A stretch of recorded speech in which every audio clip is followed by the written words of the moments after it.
जय हिंद, वंदे मातरम। स्वागत है आप सभी का free exam zone YouTube channel पर। दोस्तों, आज की वीडियो बहुत महत्वपूर्ण है। आज हमने भारतीय संविधान से 500 महत्वपूर्ण प्रश्नों की श्रृंखला में 200 प्रश्न लिए हैं। प्रश्न बहुत इंपॉर्टेंट हैं, तो आप लोग प्रत्येक प्रश्न को नोट जरूर करिएगा। यहां से प्रश्न आपके एग्जाम में निश्चित ही देखने को मिलेंगे।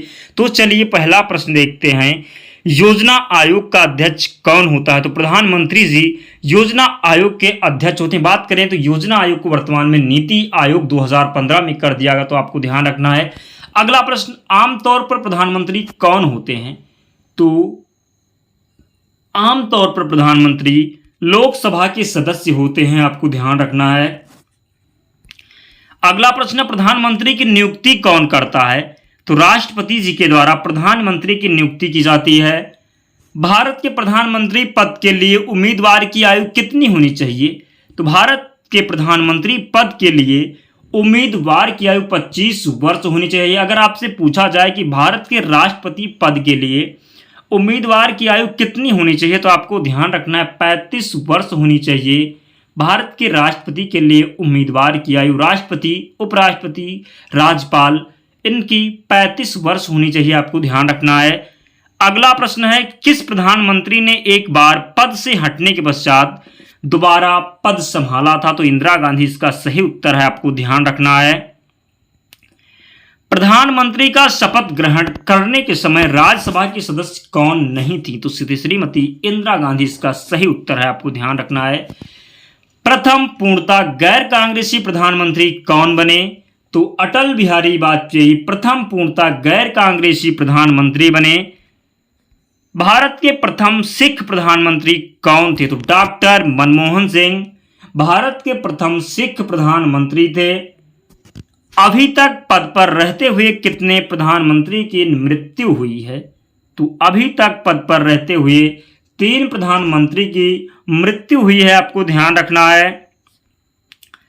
किस प्रधानमंत्री द्वारा प्रस्तुत विश्वास प्रस्ताव पर अब तक की सबसे लंबी बहस लोकसभा में चली? तो अटल बिहारी वाजपेयी इसका सही उत्तर है, आपको ध्यान रखना है। भारतीय संविधान के अनुसार तथ्यात्मक संप्रभुता किसमें होती है? तो भारतीय संविधान के अनुसार तथ्यात्मक संप्रभुता भारत के प्रधानमंत्री में होती है, आपको ध्यान रखना है। किस दल ने 2 वर्ष के समय में 2 प्रधानमंत्री दिए? तो जनता पार्टी ने 2 वर्ष के समय में 2 प्रधानमंत्री दिए, आपको ध्यान रखना है। लोकसभा चुनाव में पराजित होने वाले प्रथम प्रधानमंत्री कौन थी? तो इंदिरा गांधी इसका सही उत्तर है।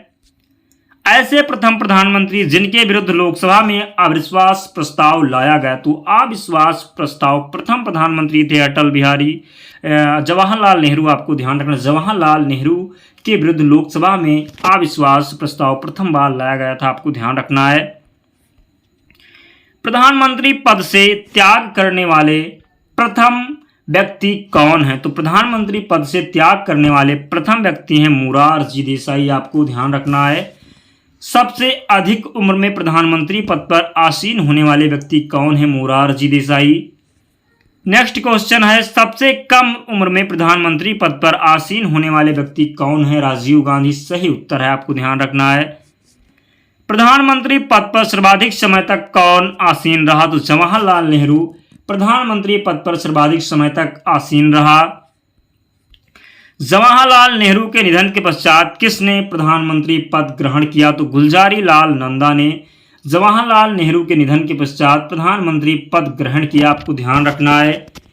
कौन व्यक्ति मंत्रिपरिषद का सदस्य हो सकता है? तो लोकसभा का सदस्य मंत्रिपरिषद का सदस्य हो सकता है, आपको ध्यान रखना है।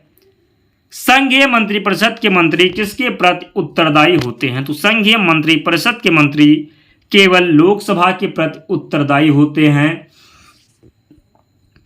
भारत में किसी भी सदन का सदस्य हुए बिना कोई व्यक्ति कब तक मंत्री पद पर आसीन रह सकता है? तो भारत में किसी भी सदन का सदस्य हुए बिना अब तक कोई भी व्यक्ति 6 माह तक मंत्री पद पर आसीन रह सकता है, आपको ध्यान रखना है। संघीय मंत्रिपरिषद अपने आचरण के लिए किसके प्रति उत्तरदायी होती है? तो लोकसभा के प्रति। भारतीय संविधान के किस भाग में संघीय न्यायपालिका का उल्लेख है? तो भाग 5 में। संविधान के व्याख्याकार और संरक्षक कौन है? तो सर्वोच्च न्यायालय है संविधान के व्याख्याकार और संरक्षक, आपको ध्यान रखना है। भारतीय संविधान की व्याख्या करने का मुख्य अधिकारी कौन होता है? तो सर्वोच्च न्यायालय होता है भारतीय संविधान की व्याख्या करने का मुख्य अधिकारी। उच्चतम न्यायालय के न्यायाधीशों की संख्या में वृद्धि करने की शक्ति किसके पास है? तो उच्चतम न्यायालय के न्यायाधीशों की संख्या में वृद्धि करने की शक्ति संसद के पास है, आपको ध्यान रखना है। भारतीय उच्चतम न्यायालय के न्यायाधीशों की नियुक्ति कौन करता है? तो भारतीय उच्चतम न्यायालय के न्यायाधीशों की नियुक्ति राष्ट्रपति जी के द्वारा की जाती है। सर्वोच्च न्यायालय में तदर्थ न्यायाधीशों की नियुक्ति किस देश की न्याय प्रणाली से प्रेरित है? तो फ्रांस से प्रेरित है सर्वोच्च न्यायालय में तदर्थ न्यायाधीशों की नियुक्ति। अगला प्रश्न है, उच्चतम न्यायालय के मुख्य न्यायाधीश कितने वर्ष की आयु तक पदधारी रहते हैं? तो 65 वर्ष। उच्चतम न्यायालय के न्यायाधीशों की सेवानिवृत्ति की आयु कितनी है? तो 65 वर्ष है, आपको ध्यान रखना है। भारत में कैसी न्यायपालिका है? तो भारत में स्वतंत्र न्यायपालिका है, आपको ध्यान रखना है। सर्वोच्च न्यायालय के अधिकार क्षेत्र में वृद्धि करने का अधिकार किसे प्राप्त है? तो संसद को प्राप्त है सर्वोच्च न्यायालय के अधिकार क्षेत्र में वृद्धि करने का अधिकार। भारत में न्यायपालिका का स्वरूप कैसा है? तो भारत में न्यायपालिका का स्वरूप एकीकृत है, आपको ध्यान रखना दोस्तों। अगर आपने अब तक वीडियो को लाइक नहीं किया है तो प्लीज़ आप लोग वीडियो को लाइक कर दीजिए, क्योंकि हम वही प्रश्न लेकर के आते हैं जो बार बार एग्जाम में पूछे गए हैं और आपकी एग्जाम में आने की प्रबल संभावना है। तो प्लीज़ आप लोग का भी कर्तव्य बनता है, आप भी हमारा साथ दें, वीडियो को लाइक कर दीजिए और चैनल पर नए हैं तो चैनल को ज़रूर सब्सक्राइब करें। आपको यूट्यूब पर बहुत कम ऐसी वीडियो मिलेंगी जहाँ इतना तेज़ रिवीजन आपको कराया जाएगा। पूरे संविधान का निचोड़ हम 2 वीडियो में कराएंगे, तो प्लीज़ आप लोग भी हमारा सपोर्ट करें। अगला प्रश्न है, राष्ट्रपति कानूनी मामले में किससे परामर्श ले सकता है? तो सर्वोच्च न्यायालय से राष्ट्रपति कानूनी मामले में परामर्श ले सकता है, आपको ध्यान रखना है। न्यायिक पुनर्विलोकन का अधिकार किसे है? उच्चतम न्यायालय को। जनहित याचिका दायर कहाँ की जा सकती है? तो उच्च न्यायालय और सर्वोच्च न्यायालय में जनहित याचिका दायर की जा सकती है। सर्वोच्च न्यायालय के प्रथम मुख्य न्यायाधीश कौन थे? हीरालाल जी कानिया सर्वोच्च न्यायालय के प्रथम मुख्य न्यायाधीश थे। सर्वोच्च न्यायालय के मुख्य न्यायाधीश के पद पर सर्वाधिक लंबी अवधि तक कौन रहा था? तो वाई.बी. चंद्रचूड़। उच्चतम न्यायालय की सबसे पहली महिला न्यायाधीश कौन थी? तो उच्चतम न्यायालय की सबसे पहली महिला न्यायाधीश थी फातिमा बीबी। संविधान की व्याख्या करने का अंतिम अधिकार किसे प्राप्त है? सर्वोच्च न्यायालय को प्राप्त है संविधान की व्याख्या करने का अंतिम अधिकार। भारत में सबसे बड़ा अपीलीय न्यायालय कौन सा है? तो उच्चतम न्यायालय है भारत में सबसे बड़ा अपीलीय न्यायालय।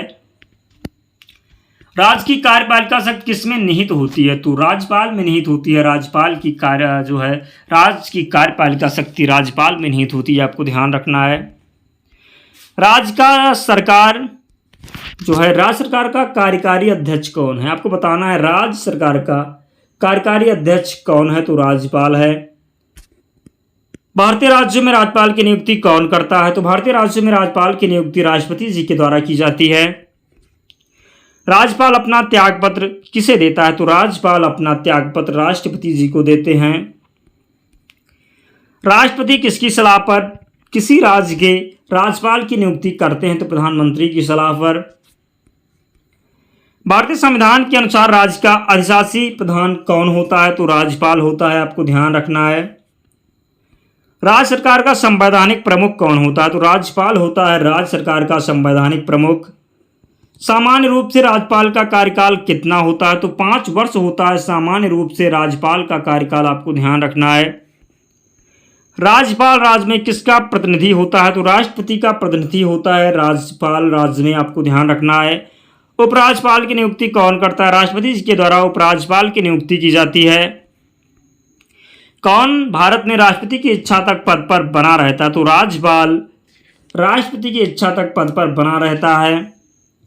राज्यपाल की पद पर नियुक्त की न्यूनतम आयु सीमा क्या है? तो 35 वर्ष है, आपको हमने पहले ही बताया है। राज्यपाल के पद पर नियुक्त की न्यूनतम आयु है 35 वर्ष। भारत में कुल कितने उच्च न्यायालय हैं? तो भारत में कुल 25 उच्च न्यायालय हैं। देश के 25 उच्च न्यायालय में न्यायाधीशों की कुल संख्या कितनी है? तो 1079 है, आपको ध्यान रखना है। भारत के किस उच्च न्यायालय में न्यायाधीशों की संख्या सबसे कम है? तो सिक्किम उच्च न्यायालय में। भारत के किस उच्च न्यायालय में न्यायाधीशों की संख्या सबसे अधिक है? तो इलाहाबाद उच्च न्यायालय में न्यायाधीशों की संख्या सबसे अधिक है। भारत के 25 उच्च न्यायालय में किसकी स्थापना सबसे बाद में हुई? तो आंध्र प्रदेश उच्च न्यायालय की स्थापना सबसे बाद में हुई। किस उच्च न्यायालय के सर्वाधिक अस्थायी खंडपीठ हैं? तो गुवाहाटी उच्च न्यायालय के। भारत के किस संघ शासित क्षेत्र का अपना उच्च न्यायालय है? तो दिल्ली संघ शासित क्षेत्र का अपना उच्च न्यायालय है, आपको ध्यान रखना है। किस राज्य का अपना स्वयं का उच्च न्यायालय नहीं है? तो नागालैंड का स्वयं का उच्च न्यायालय नहीं है, आपको ध्यान रखना है। पटना उच्च न्यायालय की स्थापना कब हुई? 1916 में हुई पटना उच्च न्यायालय की स्थापना। भारत का सबसे बड़ा उच्च न्यायालय कौन सा है? तो भारत का सबसे बड़ा उच्च न्यायालय है इलाहाबाद उच्च न्यायालय। भारत के किन दो संघ शासित क्षेत्र का अपना उच्च न्यायालय है? तो दिल्ली एवं जम्मू कश्मीर संघ शासित क्षेत्र का अपना उच्च न्यायालय है। किन राज्य में साझा उच्च न्यायालय है? तो महाराष्ट्र व गोवा में साझा उच्च न्यायालय है, आपको ध्यान रखना है। भारत में उच्च न्यायालय सर्वप्रथम कहाँ आरंभ हुआ? तो मुंबई, मद्रास व कोलकाता में भारत में उच्च न्यायालय सर्वप्रथम आरंभ हुआ। गोवा राज्य किस उच्च न्यायालय के क्षेत्राधिकार में आता है? तो गोवा राज्य मुंबई उच्च न्यायालय के क्षेत्राधिकार में आता है, आपको ध्यान रखना है। अंडमान व निकोबार द्वीप पर किस उच्च न्यायालय का क्षेत्राधिकार है? तो अंडमान व निकोबार द्वीप पर जो है कोलकाता उच्च न्यायालय का क्षेत्राधिकार है, आपको ध्यान रखना है। छत्तीसगढ़ उच्च न्यायालय कहाँ स्थित है? तो बिलासपुर में स्थित है छत्तीसगढ़ उच्च न्यायालय। उत्तराखंड उच्च न्यायालय की स्थापना कहाँ की गई? तो नैनीताल में की गई उत्तराखंड उच्च न्यायालय की स्थापना। झारखंड उच्च न्यायालय की स्थापना कहाँ की गई? रांची में की गई झारखंड उच्च न्यायालय की स्थापना। मध्य प्रदेश उच्च न्यायालय की स्थापना कहाँ हुई? जबलपुर में हुई मध्य प्रदेश उच्च न्यायालय की स्थापना। केरल का उच्च न्यायालय कहाँ स्थित है? एर्नाकुलम में स्थित है केरल का उच्च न्यायालय। उड़ीसा राज्य का उच्च न्यायालय कहाँ स्थित है? तो कटक में स्थित है उड़ीसा राज्य का उच्च न्यायालय।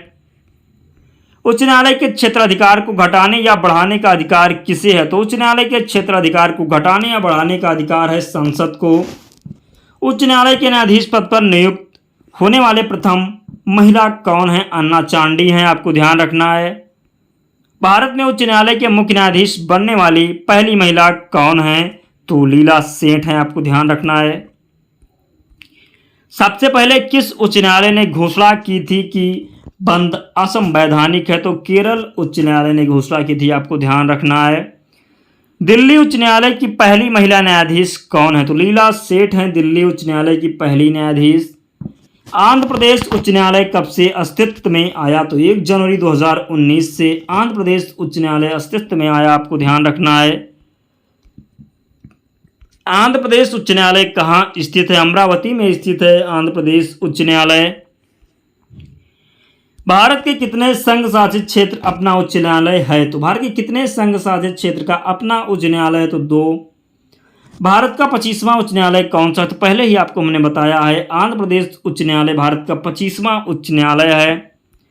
मुख्यमंत्री की नियुक्ति किसके द्वारा की जाती है? राज्यपाल के द्वारा मुख्यमंत्री की नियुक्ति की जाती है।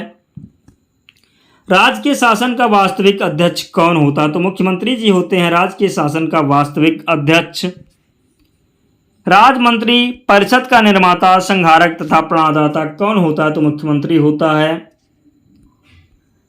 अगला प्रश्न है, राज्यपाल तथा मंत्रिपरिषद के बीच की कड़ी कौन होता है? मुख्यमंत्री होता है राज्यपाल तथा मंत्रिपरिषद के बीच की कड़ी।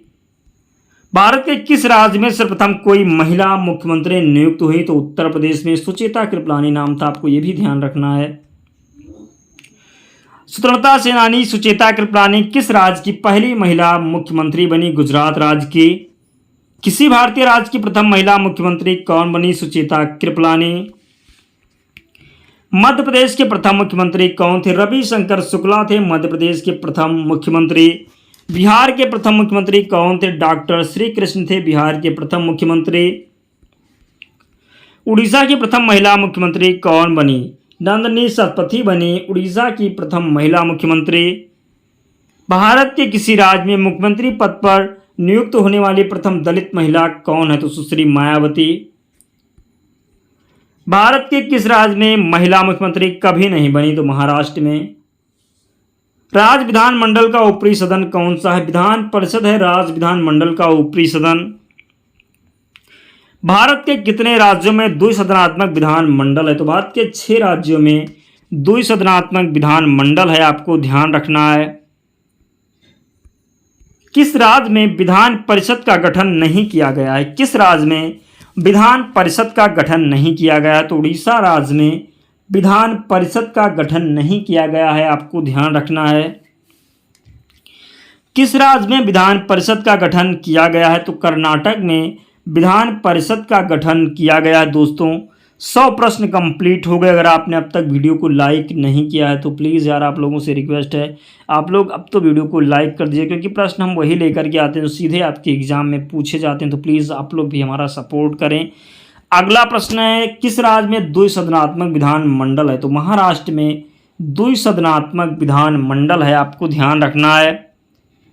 विधान परिषद की सदस्य संख्या कम से कम कितनी होनी चाहिए? तो विधान परिषद की सदस्य संख्या कम से कम 40 होनी चाहिए। किस राज्य में विधान परिषद की सदस्य संख्या सर्वाधिक है? तो उत्तर प्रदेश में विधान परिषद की सदस्य संख्या सर्वाधिक है, आपको ध्यान रखना है। किस राज्य में विधान परिषद की सदस्य संख्या सबसे कम है? तो तेलंगाना में विधान परिषद की सदस्य संख्या सबसे कम है। तेलंगाना में विधान परिषद में सदस्यों की संख्या कितनी है? तो 40 है, आपको ध्यान रखना है। बिहार विधान परिषद में सदस्यों की संख्या कितनी है? 75 है बिहार विधानसभा में सदस्यों की संख्या। भारत के राज्यों में से किसमें विधान परिषद अस्तित्व में है? तो तेलंगाना में, आपको ध्यान रखना है। किसको समाप्त किया जा सकता है पर भंग नहीं? तो विधान परिषद को समाप्त किया जा सकता है पर भंग नहीं, आपको ध्यान रखना है। विधान परिषद को समाप्त करने वाला आखिरी राज्य कौन है? तो तमिलनाडु है विधान परिषद को समाप्त करने वाला आखिरी राज्य। 1957 में विधान परिषद का सृजन और 1985 में उत्साधन किसने किया? तो आंध्र प्रदेश ने किया, आपको ध्यान रखना है। विधान परिषद के सदस्य कितने वर्षों के लिए निर्वाचित होते हैं? तो विधान परिषद के सदस्य 6 वर्ष के लिए निर्वाचित होते हैं, आपको ध्यान रखना है। विधान परिषद का सदस्य होने के लिए कम से कम कितनी आयु सीमा होनी चाहिए? तो विधान परिषद का सदस्य होने के लिए कम से कम 30 वर्ष आयु सीमा होनी चाहिए। विधान परिषद की 1 वर्ष में कम से कम कितनी बैठकें होनी अनिवार्य हैं? तो 2 बैठकें। राज्य विधानमंडल का गठन संविधान के किस अनुच्छेद के तहत किया गया? तो राज्य विधानमंडल का गठन संविधान के अनुच्छेद 170 के तहत किया गया, आपको ध्यान रखना है। भारत के किसी राज्य की विधान परिषद में अधिकतम कितने सदस्य हो सकते हैं? तो भारत के किसी राज्य की विधान परिषद में अधिकतम 500 सदस्य हो सकते हैं, आपको ध्यान रखना है। किसी राज्य विधान सभा के सदस्यों की न्यूनतम संख्या कितनी हो सकती है? तो 60 हो सकती है। किस राज्य विधानसभा में सदस्यों की अधिकतम संख्या है? तो पश्चिम बंगाल विधानसभा में सदस्यों की अधिकतम संख्या है, आपको ध्यान रखना है। किन 2 राज्यों के जोड़ों में विधानसभा सीटों की संख्या बराबर है? तो हरियाणा व छत्तीसगढ़ के जोड़ों में विधानसभा सीटों की संख्या बराबर है। उत्तर प्रदेश की विधानसभा में सदस्यों की संख्या कितनी है? तो उत्तर प्रदेश की विधानसभा में सदस्यों की संख्या है 403।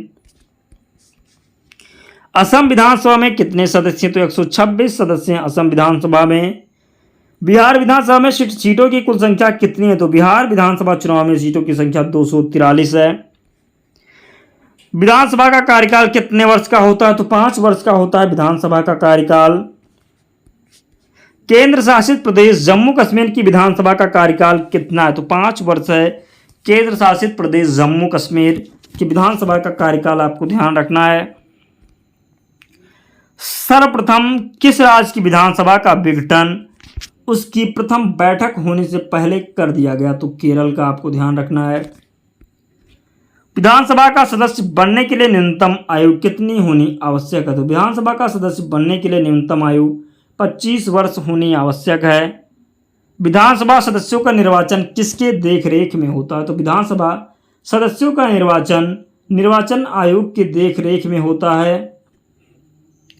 राज्य मंत्रिपरिषद सामूहिक रूप से किसके प्रति उत्तरदायी होती है? तो राज्य मंत्रिपरिषद सामूहिक रूप से विधानसभा के प्रति उत्तरदायी होती है। विधानसभा अध्यक्ष अपना त्यागपत्र किसको देता है? तो विधानसभा अध्यक्ष अपना त्यागपत्र विधानसभा उपाध्यक्ष को देता है। संविधान की कौन सी अनुसूची में क्षेत्रीय भाषाओं का उल्लेख है? तो 8वीं अनुसूची में क्षेत्रीय भाषाओं का उल्लेख है, आपको ध्यान रखना है। भारत के संविधान की 8वीं अनुसूची में कितनी भाषाएं हैं? तो भारत के संविधान की 8वीं अनुसूची में 22 भाषाएं हैं। भारत की राजभाषा क्या? हिंदी है भारत की राजभाषा। किसी भाषा को किसी राज्य की राजभाषा के रूप में अंगीकार करने का अधिकार किसे है? तो किसी भाषा को किसी राज्य की राजभाषा के रूप में अंगीकार करने का अधिकार राज्य विधानमंडल को है, आपको ध्यान रखना है। डोगरी भाषा किस केंद्र शासित प्रदेश में बोली जाती है? तो जम्मू कश्मीर में बोली जाती है डोगरी भाषा, आपको ध्यान रखना है। भारतीय राज्य नागालैंड की आधिकारिक भाषा क्या है? तो भारतीय राज्य नागालैंड की आधिकारिक भाषा है अंग्रेजी। कौन सी भाषा हमारे संविधान की 8वीं अनुसूची में सम्मिलित नहीं है? तो राजस्थानी भाषा हमारे संविधान की 8वीं अनुसूची में सम्मिलित नहीं है। भारतीय संविधान में कितनी भाषाओं को क्षेत्रीय भाषाओं के रूप में मान्यता प्राप्त है? तो 22 भाषाओं को क्षेत्रीय भाषाओं के रूप में मान्यता प्राप्त है। संविधान संशोधन कितने प्रकार से किया जा सकता है? तो संविधान संशोधन 3 प्रकार से किया जा सकता है। संविधान संशोधन हेतु विधेयक सर्वप्रथम कहाँ प्रस्तुत किया जाता है? तो संविधान संशोधन हेतु विधेयक सर्वप्रथम संसद में प्रस्तुत किया जाता है। भारत के संविधान में किस वर्ष पहली बार संशोधन किया गया? तो 1951 में भारतीय संविधान में पहली बार संशोधन किया गया। प्रथम संवैधानिक संशोधन अधिनियम कब बना? 1951 में। किस संशोधन द्वारा नागालैंड को राज्य का दर्जा प्रदान किया गया? तो 13वें संविधान संशोधन के द्वारा नागालैंड को राज्य का दर्जा प्रदान किया गया। किस संवैधानिक संशोधन अधिनियम द्वारा मेघालय राज्य की स्थापना की गई? तो 22वें संवैधानिक संशोधन अधिनियम द्वारा मेघालय राज्य की स्थापना की गई। 73वां संवैधानिक संशोधन का संबंध किससे है? तो 73वां संवैधानिक संशोधन का संबंध है पंचायती राज से। भारतीय संविधान की 11वीं अनुसूची में कितने विषय हैं? तो 18 विषय 29 विषय हैं 11वीं अनुसूची में, आपको ध्यान रखना है। भारत के पंचायती राज के प्रबल समर्थक कौन थे? तो महात्मा गांधी और राजीव गांधी थे भारत के पंचायती राज के प्रबल समर्थक। भारत में महिलाओं के लिए स्थान कहाँ आरक्षित है? तो पंचायती राज संस्थाओं में भारत में महिलाओं के लिए स्थान आरक्षित हैं। अगला प्रश्न है 73वें संविधान संशोधन अधिनियम किस तिथि से लागू हुआ? तो 24 अप्रैल 1993 से 73वां संविधान संशोधन अधिनियम लागू हुआ। भारत में पंचायती राज अधिनियम कब लागू हुआ? 24 अप्रैल 1993 में भारत में पंचायती राज अधिनियम लागू हुआ। अगला प्रश्न है पंचायत के चुनाव कराने हेतु निर्णय किसके द्वारा लिया जाता है? तो पंचायत के चुनाव कराने हेतु निर्णय राज्य सरकार के द्वारा लिया जाता है। भारत में पंचायती राज का प्रारंभ कब किया गया? तो भारत में पंचायती राज का प्रारंभ 1959 में किया गया, आपको ध्यान रखना है। पंचायती राज प्रथम प्रवर्तित कहाँ किया गया? तो राजस्थान में पंचायती राज प्रथम प्रवर्तित किया गया। भारत में पंचायती राज व्यवस्था सर्वप्रथम राजस्थान और कहाँ प्रारंभ की गई? आंध्र प्रदेश में। भारत में सबसे पहले राजस्थान में पंचायती राज की स्थापना किस वर्ष की गई? 1959 में। बलवंत राय समिति प्रतिवेदन के अनुसार महत्वपूर्ण संस्था कौन सी है? तो पंचायत समिति है बलवंत राय समिति प्रतिवेदन के अनुसार महत्वपूर्ण संस्था। संविधान सभा को किसने मूर्त रूप प्रदान किया? तो संविधान सभा को जवाहरलाल नेहरू के द्वारा मूर्त रूप प्रदान किया गया। 1938 में किस व्यक्ति ने वयस्क मताधिकार के आधार पर संविधान सभा के गठन की मांग की? जवाहरलाल नेहरू ने 1938 में वयस्क मताधिकार के आधार पर संविधान सभा की मांग की, आपको ध्यान रखना है। संविधान सभा के गठन की मांग सर्वप्रथम 1805 में किसके द्वारा प्रस्तुत की गई? तो बाल गंगाधर तिलक के द्वारा संविधान सभा के गठन की मांग सर्वप्रथम 1895 में की गई, आपको ध्यान रखना है। भारत की संविधान सभा किसके अनुसार गठित की गई? तो कैबिनेट मिशन योजना के अनुसार भारत की संविधान सभा गठित की गई। नेक्स्ट क्वेश्चन है, पुनर्गठन के फलस्वरूप वर्ष 1947 में संविधान सभा के सदस्यों की संख्या कितनी रह गई? 299 रह गई, आपको ध्यान रखना है। संविधान सभा में देशी रियासतों के लिए कितने प्रतिनिधि थे? तो 70। पुनर्गठित संविधान सभा में विभिन्न प्रांतों के लिए कितने प्रतिनिधि थे? तो 229। संविधान सभा में किस देशी रियासतों के प्रतिनिधि ने भाग नहीं लिया? संविधान सभा में किस देशी रियासतों के प्रतिनिधि ने भाग नहीं लिया था? तो हैदराबाद। बी आर अम्बेडकर का संविधान सभा में निर्वाचन कहां से हुआ? तो पश्चिम बंगाल से हुआ। बी आर अम्बेडकर का संविधान सभा में निर्वाचन। भारतीय संविधान को किसने बनाया? तो संविधान सभा ने भारतीय संविधान को बनाया, आपको ध्यान रखना है। संविधान सभा के लिए चुनाव कब संपन्न हुआ? तो 1946 में संविधान सभा के लिए चुनाव संपन्न हुआ। भारतीय संविधान सभा की स्थापना कब हुई? तो भारतीय संविधान सभा की स्थापना 9 दिसंबर 1946 को हुई, आपको ध्यान रखना है। संविधान सभा का प्रथम अधिवेशन कहां हुआ था? तो दिल्ली में हुआ था संविधान सभा का प्रथम अधिवेशन। संविधान सभा के उद्घाटन अधिवेशन की अध्यक्षता किसने की? तो सच्चिदानंद सिन्हा ने की थी। संविधान सभा के अधिवेशन जो है, संविधान सभा के उद्घाटन अधिवेशन की अध्यक्षता सच्चिदानंद सिन्हा ने की थी। बात करें तो सच्चिदानंद सिन्हा अस्थायी अध्यक्ष थे। संविधान सभा का पहला सत्र कब हुआ था? 9 दिसंबर 1946 को संविधान सभा का पहला सत्र हुआ था। संविधान सभा के अस्थायी अध्यक्ष कौन थे? तो अभी आपको हमने बताया, संविधान सभा के अस्थायी अध्यक्ष थे सच्चिदानंद सिन्हा। संविधान सभा के अस्थायी अध्यक्ष कौन थे? डॉक्टर राजेंद्र प्रसाद थे संविधान सभा के अस्थायी अध्यक्ष। संविधान सभा के संवैधानिक सलाहकार कौन थे? वी एन राव थे संविधान सभा के संवैधानिक सलाहकार, आपको ध्यान रखना है। भारतीय संविधान सभा के प्रारूप समिति के अध्यक्ष कौन थे? तो डॉक्टर बी आर अम्बेडकर थे भारतीय संविधान सभा के प्रारूप समिति के अध्यक्ष। संविधान सभा के प्रारूप समिति में सदस्यों की संख्या कितनी है? तो 7। संविधान की प्रारूप समिति के समक्ष प्रस्तावना का प्रस्ताव किसने रखा? तो वी एन राव ने। संविधान में उद्देश्य प्रस्ताव किसने प्रस्तुत किया? जवाहरलाल नेहरू जी के द्वारा संविधान सभा में उद्देश्य प्रस्ताव प्रस्तुत किया गया। भारतीय संविधान सभा की संघीय शक्ति समिति के अध्यक्ष कौन थे? पंडित जवाहरलाल नेहरू।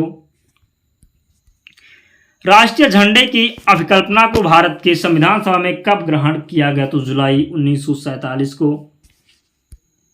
भारतीय संविधान सभा ने भारतीय राष्ट्रीय ध्वज की रूपरेखा कब अंगीकार किया? तो 22 जुलाई 1947 को, आपको ध्यान रखना है। संविधान सभा के कितने उपस्थित सदस्यों ने संविधान पर हस्ताक्षर किए? 284 सदस्य। भारतीय संविधान सभा के प्रथम दिन के अधिवेशन की अध्यक्षता किसने की? तो डॉक्टर सच्चिदानंद सिन्हा ने। भारतीय संविधान सभा में महिला सदस्यों की कुल संख्या कितनी थी? तो 15। संविधान सभा ने किस प्रकार के लोकतंत्र को अपनाया? तो लोकतांत्रिक गणतंत्र को। भारत की संप्रभुता किस में निहित होती है? तो भारत की संप्रभुता भारत की जनता में निहित है। भारतीय संविधान को संविधान सभा द्वारा अंगीकृत कब किया गया? तो 26 नवंबर 1949 को। भारतीय संविधान कब अंगीकार किया गया? 26 नवंबर 1949 को।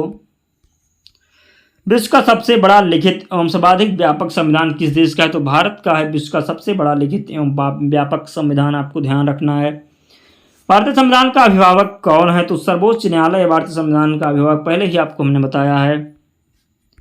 भारत में वयस्क मताधिकार की उम्र सीमा क्या है? 18 वर्ष से भारत में वयस्क मताधिकार की उम्र सीमा। भारतीय संविधान में कितनी सूचियां हैं? 3। भारत में वैध संप्रभुता किसमें निहित है? संविधान में। वर्तमान में भारतीय संविधान में कुल कितनी अनुसूचियां हैं? तो 12, आपको ध्यान रखना है। संविधान सभा के प्रारूप समिति द्वारा प्रस्तुत प्रारूप संविधान में कितनी अनुसूचियां थी? तो संविधान के प्रारूप मूल संविधान की बात करें तो 8 अनुसूचियां थी, वर्तमान में 12 अनुसूचियां हैं। भारत का संविधान भारत को कैसे वर्णित करता है? तो राज्यों के संघ के रूप में भारत का संविधान भारत को वर्णित करता है। आंध्र प्रदेश एक भाषाई राज्य के रूप में कब गठित किया गया? 1953 में। नए राज्य के गठन अथवा सीमा में परिवर्तन करने का अधिकार किसको है? तो नए राज्य के गठन एवं सीमा में परिवर्तन करने का अधिकार सांसद को है। नेक्स्ट क्वेश्चन है, मूल संविधान में राज्यों की कितने वर्गों में रखा गया है? तो 4 वर्ग में। भारत संघ में वर्तमान में कितने राज्य हैं? तो भारत संघ में वर्तमान में 28 राज्य हैं, आपको ध्यान रखना है। भाषा के आधार पर राज्यों का पुनर्गठन किस वर्ष किया गया? तो 1956 में किया गया। भाषा के आधार पर राज्यों का पुनर्गठन। प्रथम भाषाई राज किसे बनाया गया था? तो आंध्र प्रदेश को बनाया गया था प्रथम भाषाई राज, आपको ध्यान रखना है। अगला प्रश्न है, राज्य पुनर्गठन आयोग गठन किस वर्ष किया गया? तो राज्य पुनर्गठन आयोग का गठन 1953 में किया गया। राज्य पुनर्गठन अधिनियम कब पारित किया गया? तो 1956 में राज्य पुनर्गठन अधिनियम पारित किया गया। दोस्तों वीडियो कंप्लीट हो गई। अगर आपने अब तक वीडियो को लाइक नहीं किया तो प्लीज़ आप लोग वीडियो को लाइक करके ही जाना और चैनल को सब्सक्राइब करके जुड़ जाना, क्योंकि आपको डेली यहाँ पर ऐसी वीडियो मिलती रहेंगी। तो मिलते हैं अगले वीडियो में, तब तक पढ़ते रहिए, ध्यान रखिए अपना, स्वस्थ और सुरक्षित रहिए। जय हिंद।